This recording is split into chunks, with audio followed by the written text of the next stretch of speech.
A'udzubillahiminasyaitonirrajim. Bismillahirrahmanirrahim. Alhamdulillah rabbil alamin wal aqibatu muttaqin wassalatu wassalamu ala asyrafil anbiya'i wal mursalin. Sallu ala rasulina Muhammad, sallu ala tabib qulubina Muhammad, sallu ala syafi'i dhunubina Muhammad. Salatu wassalamu alayka ya Rasulullah, salatu wassalamu alayka ya Abdullah, salatu wassalamu alayka ya amina wahyillah.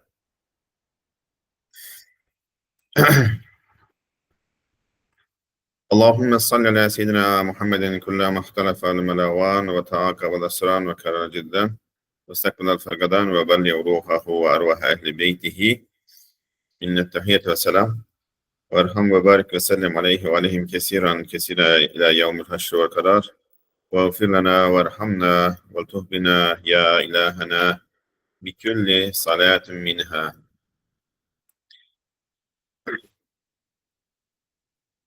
InsyaAllah pada malam ini kita akan sambung lemaat ke 26.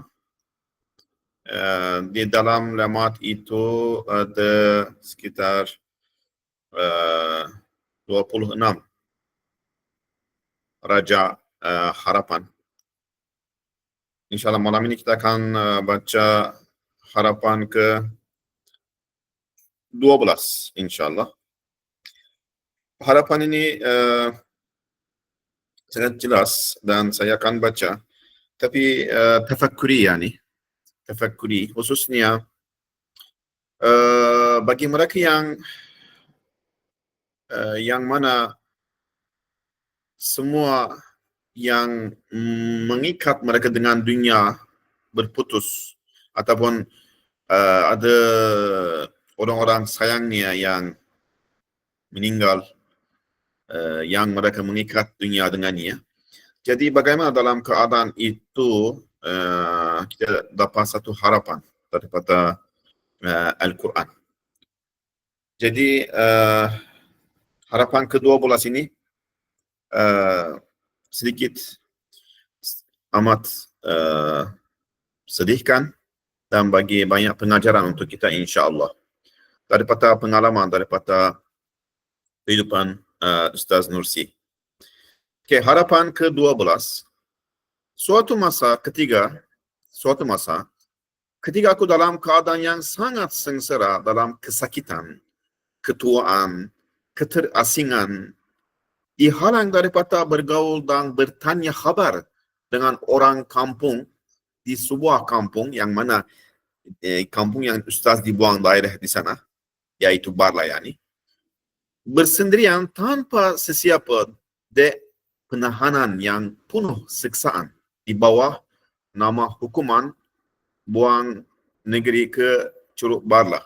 Yani bukan yang mereka ikut undang-undang, tetapi mereka buang daerah, tetapi dihalangkan berhubung dengan sesiapa saja. Siapa yang bagi salam terus dipenjara di kampung itu, Barlah, yang terletak di dalam Sparta. Okay. Allah Ta'ala telah mengurniakan kepadaku satu nur yang berkaitan dengan hikmah-hikmah tersirat dan rahsia-rahsia Al-Quran Hakim yang menjadi sumber hiburan, sumber punca sandaran hiburan silwan, yaitu Al-Quran Hakim. Allah SWT kurniakan apa? Satu nur, satu cahaya dalam kampung itu. Dengannya aku cuba melupakan keadaanku yang pahit, perit dan sedih itu. Aku telah berjaya melupakan tanah air, para kekasih dan teman-teman rapatku. Kerana Allah yang saya lupa semua itu. Namun, aku tidak dapat melupakan seorang yang amat aku rindu. Dia bukan saja anak saudaraku, malah anak maknawiku, malah muridku yang paling rela berkorban, serta sahabatku yang paling berani. Dia ialah almarhum Abdul Rahman, iaitu anak saudara Ustaz. Beliau lahir 1903 sekitar, dan 1931, ya sekitar 28 tahun meninggal. Dan amat harap yang membantu kepada Ustaz. Ustaz pun ada banyaklah harapan daripada anak saudaranya itu. Dan Ustaz sangat jaga dan dia pun nak jadi pembantu seorang pengorban kerana Allah SWT di dakwah Ustaz Nursi. Dia nak fikiran begitu. Dia telah berpisah dariku 6 tahun atau 7 tahun yang lalu. Bukan sahaja dia tahu lokasiku untuk dia bergegas membantu dan memberikan kelegaan, malah aku juga tidak tahu keadaannya untuk aku bertanya khabar dan berkongsi cerita dengannya. Mungkin dia di Ankara atau di Istanbul, mungkin kemungkinan di Ankara. Dia tak tahu Ustaz dibuang daerah ke mana. Dan sudah 6 tahun mereka berpisah. Dalam usiaku yang tua ini, aku memerlukan seorang yang sanggup berkorban dan setia seperti dia. Ya, ini Abdul Rahman, seorang anak saudaranya. Dan mereka tinggal bersama di Istanbul, di rumah yang atas tu. Sekitar 5 tahun mereka di Ankara dan di Istanbul, mereka tinggal sama-sama bersama Ustaz masa dia kecil. Kemudian tiba-tiba seorang telah mengutus surat kepadaku. Aku membuka surat itu dan dapat bahawa ia adalah sepucuk surat yang betul-betul menyatakan keadaan Abdul Rahman. Sebahagian surat itu telah disisipkan dengan satu cara boleh memperlihatkan 3 karamah yang zahir di antara buah-buah fikiran surat ke-27. Surat itu telah menyebabkan aku kerap menangis dan sekarang juga ia menyebabkan aku menangis. Malah surat itu, almarhum Abdul Rahman bersungguh-sungguh menyatakan bahawa dia benci dengan kelezatan-kelezatan dunia dan tujuan utamanya ialah mengikutiku, lalu sebagaimana aku menjaganya ketika kecil, dia juga mahu berkhidmat kepadaku kala usia tuaku. Yani dia harap nak membantu kepada Ustaz. Tapi dia tak tahu dia Ustaz di mana. Malah dia mahu membantuku dalam penyebaran rahsia-rahsia Al-Quran untuk nashr haqaiq imani yani. Yang merupakan tugas hakikiku di dunia menerusi kemampuan pidatonia. Hatta dia mengatakan dalam suratnya, kirimkanlah 30 risalah kepadaku, aku akan mengarahkan setiap satunya disalin sebanyak 2 hingga ke 30 naskah. Dan dia nak sebarkan. Surat itu telah memberikanku satu harapan yang kuat untuk menghadapi dunia. Okey, yani rasa ada seorang yang mengorbankan dirinya dan betul-betul nak jadi macam wakil kepada Ustaz. Oleh sebab aku menganggap macam pewaris lah. Oleh sebab aku menganggap aku telah menemui seorang murid yang memiliki kepintaran pada tahap seorang jenius, kejujuran dan hubungan yang jauh melebihi anak kandung yang akan berkhidmat kepadaku, maka aku telah melupakan tahanan yang penuh siksaan, keseorangan, keterasingan dan ketuaan itu. Dan saya lupa semua siksaan itu. Saya dapat satu harapan untuk mengikat dengan dunia dan seorang yang betul-betul jadi sebagai pewaris untuk khidmat iman dan Al-Quran ini. Yani bukan kerana dia anak saudaranya, bahkan dia jadi sebagai betul-betul pewaris untuk khidmat iman dan Al-Quran ini. Sebelum menghantar surat itu, satu naskah kalimah ke-10, yani berkaitan risalah Al-Hashir, Hari Kebangkitan, yang berkaitan dengan iman kepada akhirat, yang aku cetak dalam sampai ke tangannya. Beliau, anak saudaranya itu, Abdul Rahman, didapat kalimah ke-10. Seolah-olah risalah itu adalah satu penawar kepadanya, sehingga risalah itu telah merawat semua luka-luka ma'nawi yang menimpanya dalam tempoh 6 ke 7 tahun. Dia telah menulis surat itu seolah-olah dia menantikan ajalnya dengan satu keimanan yang sangat kukuh dan terang. Ketika aku membayangkan akan menjalani semula sebuah kehidupan duniawi yang penuh kegembiraan melalui perantaraan Abdul Rahman dengan wasilahnya, malang sekali. Dalam 1 atau 2 bulan selepas itu, aku tiba-tiba mendapat berita kematiannya. Kabar duka ini amat menguatkanku sehingga tahap aku terkesan dengannya selama 5 tahun. Masih dia masih terkesan daripada kematiannya.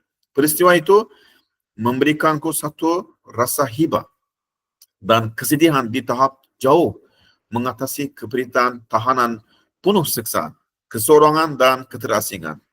Usia tua dan menyakitkanku pada waktu itu. Aku pernah mengatakan bahawa separuh kehidupan khusus duniaku telah mati bersama dengan kematian almarhumah ibuku. Yani dengan kematian ibuku, separuh kehidupan saya sudah habis, sudah mati.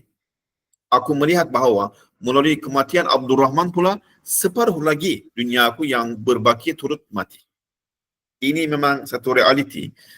Sesiapa yang memang meninggal ibunya, maknya, dia rasa separuh separuh kehidupan dia pun sudah mati. Tinggal separuhnya.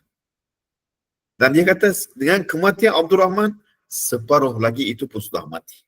Yang tidak ada benda yang mengikat ustaz dengan dunia ini. Hubunganku dengan dunia telah putus seputus-putusnya. Ini kerana sekiranya dia masih hidup, yang Abdul Rahman kalau masih hidup di dunia, dia bukan sahaja menjadi sumber yang kuat bagi tugas ukhrawiku di dunia, dan dia akan menjadi seorang pengganti terbaik yang benar-benar menggantikan aku selepasku. Malah dia pasti akan menjadi seorang sahabat, sumber ketenangan yang paling sanggup berkorban di dunia ini. Malah dia juga akan menjadi muridku dan seorang mukhatab yang paling pandai serta pemilik dan pemelihara yang paling amanah bagi juzuk-juzuk Risalah An-Nur, bahagian Risalah An-Nur. Itulah harapan ustaz. Itulah hendak ustaz, tapi hendak Allah Subhanahu Wa Taala yang lain. Kita nurid, Allah yurid. Allah yaf'al ma yurid. Ya. Kita ada hendak, kita ada harapan, tetapi Allah yaf'al ma yasha. Ya. Dari sudut keinsanan, kehilangan yang sebegini kepada insan yang sepertiku adalah amat perit dan amat membakar. Sebenarnya, walaupun aku telah berusaha menanggungnya secara zahir, namun terdapat suatu keributan di dalam rohku. Sekiranya hiburan yang datang sekali daripada nur Al-Quran tidak menenangkan, nescaya aku tidak akan mampu bertahan. Dahulu, aku sering bersiar-siar pergi bersendirian ke lereng-lereng bukit dan gunung di pelosok Barla. Dalam hambatan kesedihan itu, aku duduk di tempat-tempat yang sunyi. Setiap kali paparan-paparan kehidupan penuh kebahagiaan yang telah aku lalui bersama dengan murid-muridku yang setia seperti Abdul Rahman pada masa lalu terlintas dalam khayalanku. Maka aku duluan kesedihan yang disebabkan oleh usia tua dan keterasingan itu telah menerapkan daya bertahananku. Jadi tidak ada harapan lagi kepada dunia. Berputus. Yani macam kalau tidak ada nur yang datang daripada Al-Quran itu, tak ada, memang betul-betul putus asa. Dan tidak ada lagi semangat nak hidup. Tidak ada benda yang mengikat beliau dengan dunia ini. Dalam keadaan begini, tiba-tiba rahsia ayat suci Astagfirullah, kullu syai'in halikun illa wajhahu lahul hukmu wa ilaihi turja'un. Yani Qasas ayat 88. Yani tiap-tiap sesuatu pasti binasa kecuali Allah. Baginyalah segala penuntuan dan hanya kepadanya kamu dikembalikan. Jadi di sini ayat kata apa? Kullu syai'in halikun illa wajhahu lahul hukmu wa ilaihi turja'un. Jadi ayat ini bagi satu harapan yang sangat besar. Ya, kita akan melihat dalam ayat ini juga telah tersingkap rahsia itu menyebabkan aku melafazkan ya baki antal baki, Ya baki antal baki. Dua kali ya. Dan dengannya aku dianggurakan kelegaan hakiki. Yani masa daripada ayat ini, iktibas daripada ayat ini, zikir yang di bawah itu, ya baki antal baki. Ya baki antal baki. Ha? Dengannya aku dianggurakan kelegaan hakiki. Apa maksudnya? Ya baki antal baki. Ya, di lereng yang sunyi itu, dalam keadaan yang sirih itu, melalui rahsia ayat suci ini, sebagaimana telah diisyaratkan dalam risalah Mirqatus Sunnah, yaitu Lemaat ke-11, aku mendapati diriku berada di hujung 3 kubur jenazah. Aku berada di hujung 3 jenazah. Sebagai Ustaz anggap dirinya macam batu nisan di kepala satu kubur. Ada 3 jenazah. Apa maksudnya 3 jenazah itu di sini? Yang jenazah pertama, aku melihat diriku sebagai sebatang batu nisan di atas kubur para sayyid yang sehingga usia 50 tahun. Ini telah mati 55 kali dan telah disemadikan dalam tanah usia kehidupanku. Yani kalau melihat kita sekarang, contohnya seorang itu, katalah ustaz di sini umurnya 55 tahun.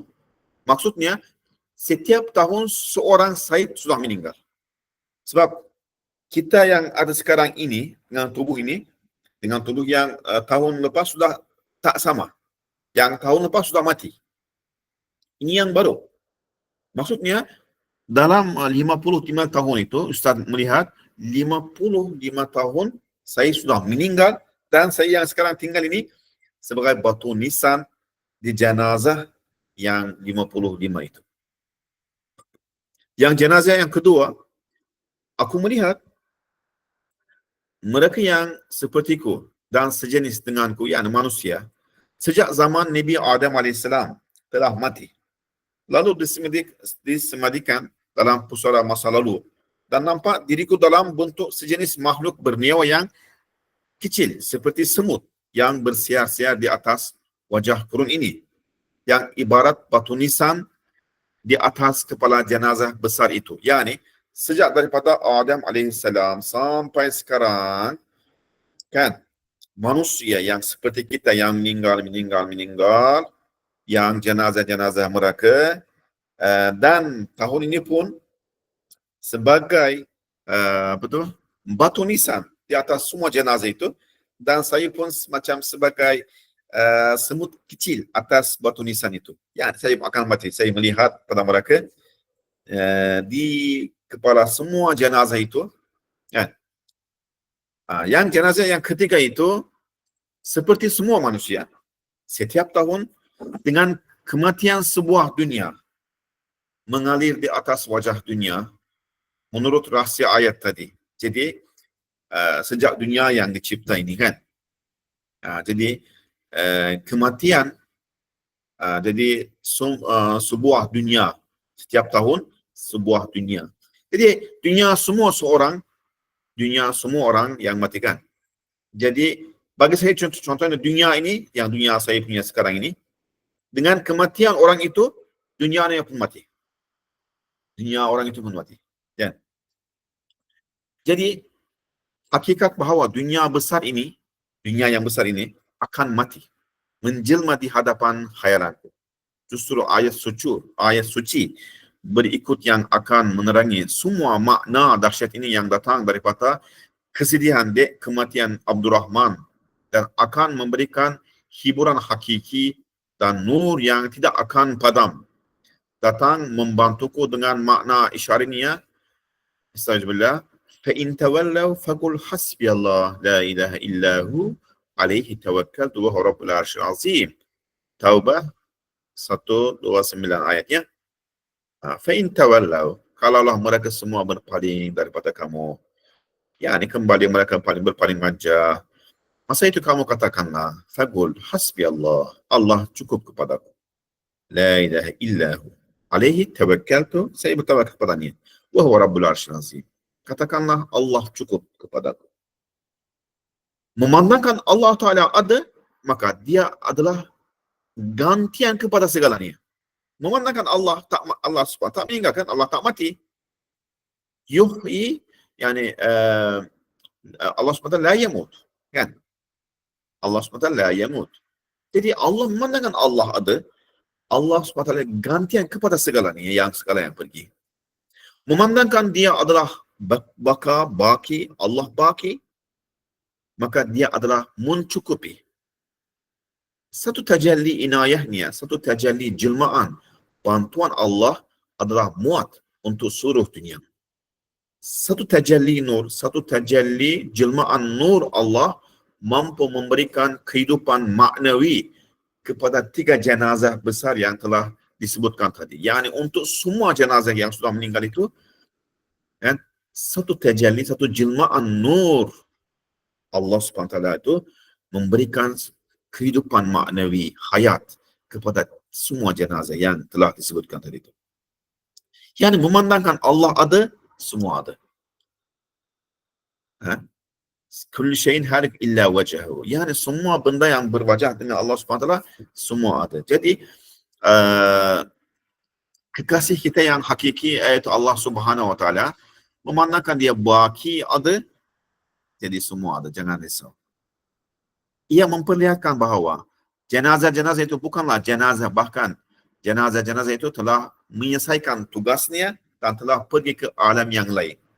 Bukan mereka jenazah macam kita anggap macam dalam mati sekali begitu dan pergi ke tiadaan. Bahkan mereka sudah tunaikan tugasnya, pergi ke alam yang lebih indah daripada alam.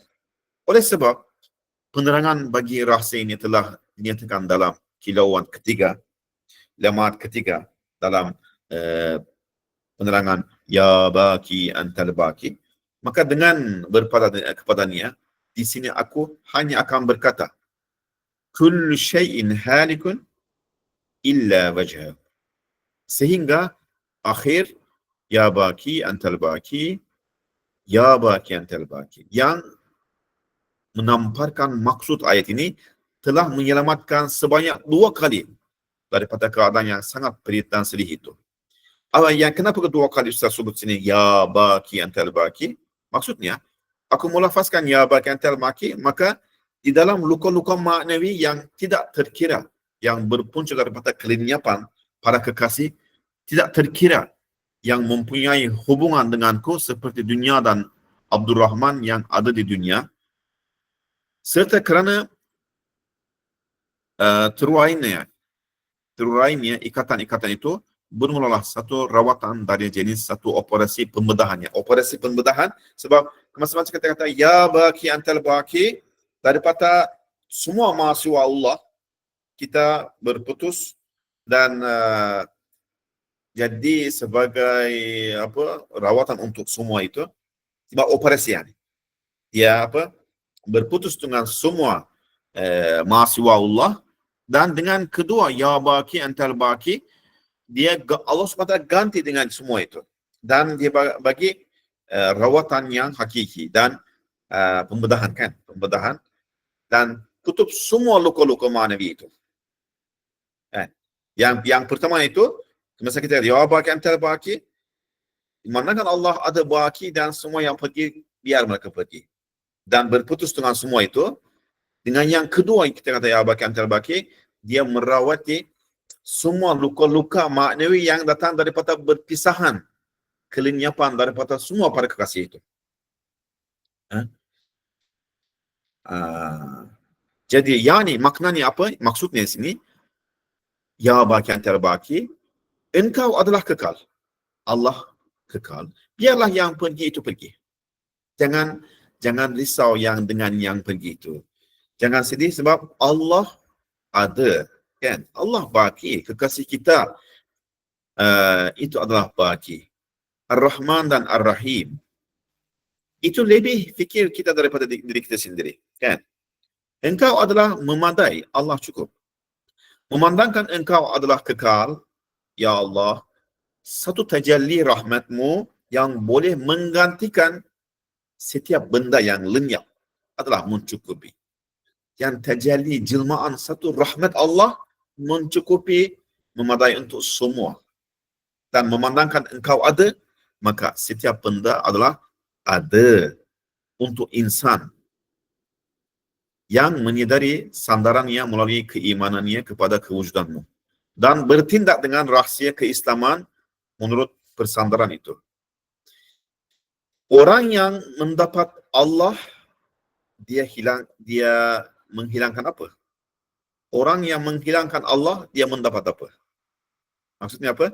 Orang yang menghilangkan Allah, dia tak dapat apa-apa. Dan orang yang dapat Allah, tak hilangkan apa-apa. Orang yang dapat Allah Subhanahu Wa Taala, tak hilangkan apa-apa. Semua ada. Memandangkan Allah ada, semua ada.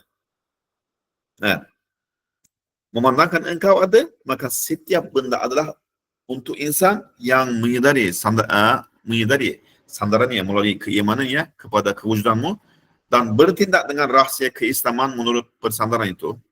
Jadi, dengan memikirkan bahawa kefanaan dan kelenyapan, kematian dan ketiadaan adalah satu tabir, satu tirai saja di hadapan mata kita sebenarnya.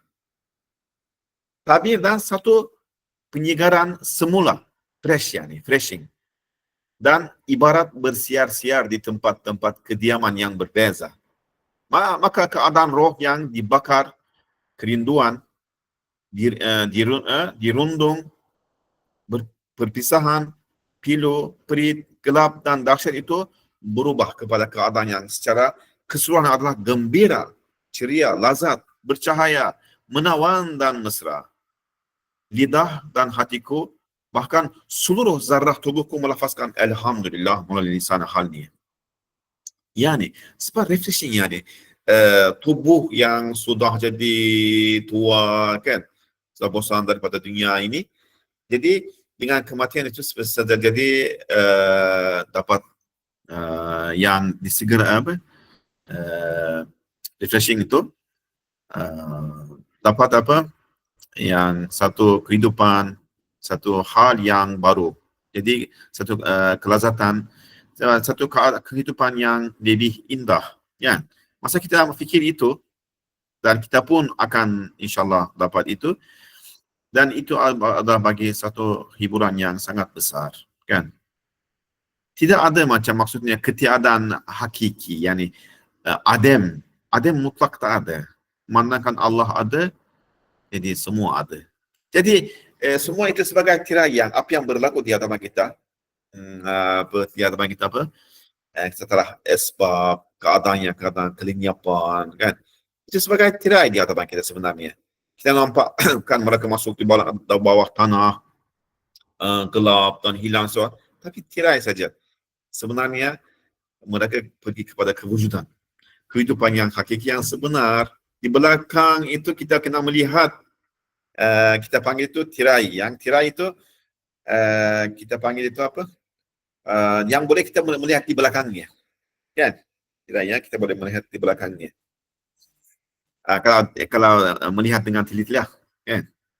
Justru salah satu juzuk daripada 1000 juzuk tajalli rahmat itu ialah aku telah pulang dari lereng bukit yang merupakan tempat aku meluahkan kesedihan, dan dari keadaan yang penuh kesedihan itu kebarlah aku dapati seorang anak muda bernama Mustafa dari Kuliah Unu, kampung Kuliah Unu yani, telah datang untuk mendapatkan jawapan daripadaku tentang beberapa permasalahan faraid yang fardu ain yani, berkaitan dengan wuduk dan solat. Beliau datang dan tanya tentang wuduk dan salat. Tetapi mereka dua yang Mustafa itu, dia jadi sebagai gantian kepada Abdul Rahman, bahkan lebih kuat daripada dia. Maka saya kata 30 Abdul Rahman. Allah Subhanahu Wa Taala ambil satunya dan gantikan yang dengan yang baik. Maksudnya dengan lebih kuat. Waktu itu walaupun aku tidak menerima tetamu di bar itu, Ustaz kunci kan pintu. Ustaz sendiri kunci pintu dan naik atas nak tidur. Mereka datang, tiba-tiba pintu itu sendiri terbuka pada mereka. Kalau Ustaz nampak mereka, Ustaz tak terima. Kalau datang dua orang, sebab masa itu polis askar bagi amaran, tak boleh seorang datang dan bagi salam kepada mereka. Namun melalui lisan, melalui al-his qabla al-wuku, yani sebelum benda yang terjadi, ada satu perasaan, his, emosi kita rasa benda itu akan berlaku. Rohku seolah-olah telah membaca keikhlasan pada roh pemuda itu, atau ya, dan khidmat amat bernilai yang akan dilakukannya pada masa hadapan. Aku tidak menyuruhnya pulang lalu menerima kehadirannya. Kemudian telah jelas bahawa dalam khidmat Risalah An-Nur sebagai pengganti terbaik selepasku, sebagai ganti Abdul Rahman yang akan benar-benar melaksanakan tugasnya sebagai seorang pewaris hakiki, yani untuk meneruskan khidmat dakwah ini maksudnya. Allah Ta'ala telah menghantar Mustafa kepadaku sebagai satu contoh bahawa walaupun aku telah mengambil seorang Abdul Rahman daripadamu, namun sebagai balasannya aku akan menganggorakan 30 Abdul Rahman kepadamu dalam tugas agama itu. Ia akan menjadi bukan sahaja murid, malah adik kandung, anak maknawi, saudara dan sahabat seperti Mustafa yang engkau lihat ini. Alhamdulillah, dia telah menganggorakan 30 Abdul Rahman. Sebab khidmat dakwah ini, khidmat al-iman dan Quran ini, khidmat Allah punya. Dakwah ini, katalah, dakwah Islam ini siapa punya? Allah SWT punya. Allah yang akan meneruskan. Jadi, walaupun dia tak jadi, fa'in tawalla, faqul hasbi Allah. Jadi, Allah SWT bagi yang lain. Sebab Allah SWT tidak jatuhkan khidmat dakwahnya ke tanah. Jadi, Allah SWT gantikan yang lain. Jadi, kita jangan risau, insyaAllah. Jadi waktu itu aku berkata, wahai hatiku yang menangis, memandangkan engkau telah nampak contoh ini, dan dengannya luka-luka maknawimu yang paling dalam telah dirawat, maka engkau perlu yakin bahawa ia akan turut merawat semua luka lain yang menyedihkan.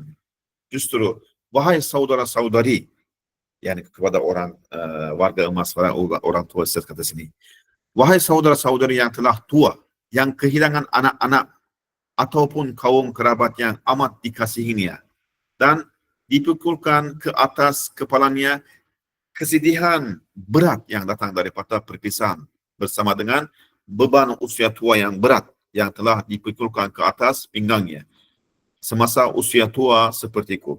Ya, ini mungkinlah kamu juga, mungkin saudara-saudara kamu, anak kamu, orang yang paling sayang kamu mungkin sudah meninggal. Tak tahu nak buat apa dalam keadaan itu, dalam kesengsaraan itu, kan? Saya bagi nasihat di sini. Kalian telah memahami keadaanku bahawa walaupun ia adalah lebih dahsyat berbanding dengan keadaan kalian, namun memandangkan ayat suci seperti ini telah merawat dan menyembuhkannya, maka sudah tentu terdapat ubat-ubat di farmasi suci Al-Quran Al-Hakim yang akan menyembuhkan semua penyakit kalian. Jangan risau maksudnya. Semua maddi dan ma'nai untuk semua penyakit dalam Al-Quran ada ubatnya, merawat itu. Sekiranya kalian merujuk kepadanya, kepada Al-Quran dengan iman dan menggunakan ubat-ubat itu dengan ubat-ubat Al-Quran itu, maksudnya dengan ibadat, maka beban-beban berusia tua dan kesedihan yang ada di atas pinggang dan kepala kalian itu akan menjadi amat ringan. Ya. Jadi rahsia mengapa perbahasan ini ditulis panjang ialah kerana aku mahu banyak doa kerahmatan dipanjangkan untuk almarhum Abdul Rahman. Yang kita doakan supaya kita doa kepada Abdul Rahman, anak saudara Ustaz. Semua Allah SWT mencucur rahmatnya ke atasnya dan menerima beliau sebagai syahid yang ma'nawi. Sebab beliau memang berkhidmat dan memang niatnya berkhidmat kerana Allah Subhanahu Wa Taala dan membantu kepada Ustaz. Semoga Allah Subhanahu Wa Taala merahmati dia insyaAllah. Semoga ianya tidak membosankan kalian. Malah tujuan aku memperlihatkan luka yang paling pedih, yang mungkin akan lebih menyakitkan kalian dan paling dahsyat yang akan menimbulkan kebencian dan mengerikan kalian dalam bentuk yang amat tidak menarik. Dan pedih ialah kerana aku mahu memperlihatkan sejauh mana penawar suci Al-Quran Al-Hakim ialah ubat yang sangat luar biasa dan nur yang sangat terang. Yang kenapa saya tunjukkan macam apa kesedihan, keadaanku yang sangat dahsyat itu, supaya saya nak tunjukkan kekuatan maknawi yang ataupun merawat ubat yang datang daripada Al-Quran itu, bagaimana merawati keadaanku itu. Ya. Jadi kita pun dalam kehidupan kita kadang-kadang berlakulah begitu. Orang yang paling kita sayangi, orang yang kita paling sandar kepadanya, tiba-tiba Allah Subhanahu Wa Taala dia mengambil amanahnya. Jadi masa itulah mungkin kita sangat sedih dan berputus dengan harapan dengan dunia, dan seolah-olah kita tidak ada benda tempat yang kita bersandar, yang berpegang dengannya. Jadi ayat yang tadi kita di atas itu yang kita baca dengan fa'in tawallau, kalaulah mereka berpaling dan mereka pergi pun, Allah hasbi Allah, kita kata hasbi Allah, Allah cukup. Allah bersama kita. Allah kekasih yang hakiki kita. Dan kita sebab sayangi saudara-saudara kita yang meninggal itu kan. Allah yang kekasih hakiki kita. Sentiasa merahmati, sentiasa tunjukkan rahmatnya, kasih sayangnya kepada kita. Allah sentiasa bersama kita. Ya. Ini adalah cukup untuk semua. Allah sudah tidak akan tinggalkan kita. Ya. Jadi dengan kadang-kadang kita berlakulah macam masa berpisah daripada para kekasih kita. Mungkin kita pergi dari bandar lain ke bandar lain, ataupun dari ni kadang-kadang orang pergi umrah ke haji ke kan. Saya masa itu sangat rasa sedih kerana berpisah. Sebab dunia ini macam ni. Dunia ini tak bolehlah kita sentiasa bersama dengan para kekasih kita kan. Dunia ini dunia ujian, kadang-kadang kita terpisah. Jadi masa itu memang ayat ini jadi sangat merawati untuk luka-luka malam ini. Macam dia bagi kesedihan itu satu ubat yang sangat bagi hangat. Masa kita ya baki antal baki, ya baki, ya baki, iaitu Allah yang baki, memandang kamu ada dan sentiasa baki, sentiasa bersama aku. Jadi yang lain pergi pun tak ada apa-apa. Allah gantikan untuk semua ini kasihan Allah, rahmat Allah, jelmaan tajalli rahmatnya Allah Subhanahu Wa Taala untuk cukup untuk semua itu. Allah bersama kita, walaupun yang lain itu pergi, tapi perpisahan itu bukan yang perpisahan hakiki, sebenar. Kita akan bersama mereka juga. Memandangkan selagi kita bersama Allah kan. Tapi kalau orang yang kehilangan dan hilangkan Tuhannya, Allah Subhanahu Wa Taala, maazallah yani, hilangkan semuanya selama-lamanya, tak boleh dapat lagi. Itulah perpisahan hakiki. Perpisahan hakiki orang yang kehilangan Tuhannya dengan Allah. Jadi orang yang maksudnya siapa yang mendapat Allah Tuhan, maksudnya dia tidak hilangkan apa-apa. Dan orang yang kehilangan Tuhan yang maksudnya tidak dapat apa-apa. Walaupun secara zahirnya dia dapat dunia ini, dia jadi raja, tapi yang kalau dia dihilangkan Allah Tuhan dia, maksudnya dia tak dapat apa-apa sebenarnya. Ya. Jadi insyaAllah kita dalam keadaan itu, kalau kita ditimpa musibah dengan diuji dengan ujian begitu, kita ingatilah kullu syai'in halikun illa wajhahu. Jadi ya baki antal baki. Yang baki Allah itu sentiasa bersama kita, dia akan merawati luka-luka itu. Akan ada kita boleh jadi tahanlah daripada perpisahan itu.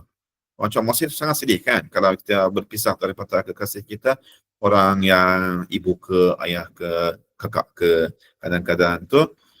Saya tu baca zikir itu memang jadi bagi tahanan yang sangat kuat lah. Itu mujarab, yani mujarab, setelah dicoba. Jadi kita insyaAllah Allah SWT ada, mengatakan Allah ada, semua ada. Jazakumullah khairal jaza dengan istima'ikum, dengan dengaran yang sabar, insyaAllah. Soalan itu saya akan balas insyaAllah kalau ada soalan. Subhanaka la ilma lana illa ma 'allamtana innaka antal alim hakim, wa akhir da'wahum alhamdulillahi rabbil